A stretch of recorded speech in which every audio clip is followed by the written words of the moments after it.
Do something a little different today. Normally I post stuff about my pull truck I got into. There she is. I would say I destroyed her last time out. Broke a Dana 80 and broke a set of duals off.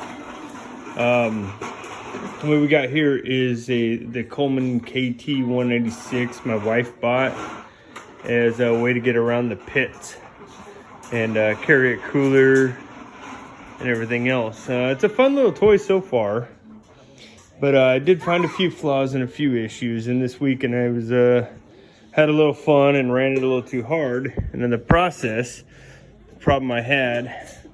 So we got the cute little tiny racket pinion steering, and it sits down right here, and it gets mounted with these little clamps that just kind of sit on. All right, so we just kind of pinch the tube here.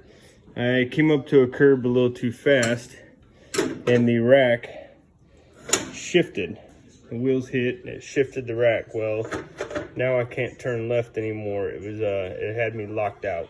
So I was only able to make right-hand turns, so that was a lot of fun to get it back home. I'm gonna make a modification to it. The rack's fine. I just broke off a piece of plastic that helps retain the boot.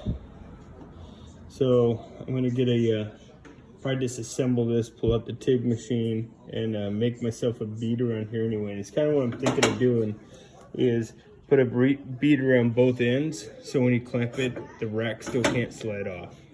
It's a problem I've seen once or twice already on this thing. The other thing I noticed, and I was going to try and figure out how to adjust, is so the hardware for the upper and lower control arms, what I've noticed is they're just a sloppy dimension in this bushing, and it causes a pretty good wobble through the whole front end. It's not so bad. Let me show you. So this one I've not taken apart or anything else, but you'll see how it kind of bounces around. I want to try and eliminate that. Now I don't know exactly what size they are, and I went and I found that 3/16, I think it was 3/16 or 5/16, I can't remember. 3/8 is too big, the next size down was too small. 8mm bolts are also too small, but 10mm too large. And I don't have a good means of trying to drill through the bushing. So I'm gonna attempt to get some Teflon in there, as well as, if I can, I'd like to find a way, if I can drill through that, and put a Zerk fitting in so you can at least grease the bolts. That brings me to another thing I found on the spindles. So with the spindles here, I noticed you got the little universal ball joint, and it just sits in here in this pocket. That's all it is. Gets a snap ring in there. Well, the thing is, there's no lubricant, and you can't see through because I still have the other end attached. Well, it gets absolutely no lubrication. So just a little bit ago, I went ahead and I drilled the hole. I tapped it. So what I'll do is, it's gonna be a lot, but I'm just gonna fill in this tube with some grease, which will help this, and it will tighten it up, because I've noticed they started getting loose.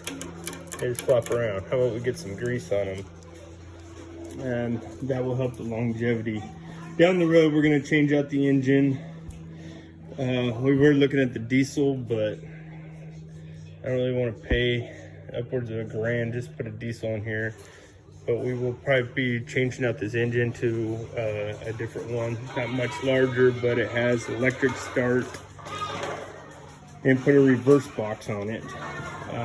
I definitely like it to be able to charge itself, so I can keep my battery charged for the light bar. So I'm just gonna tinker around with this, and I'll post what I've done.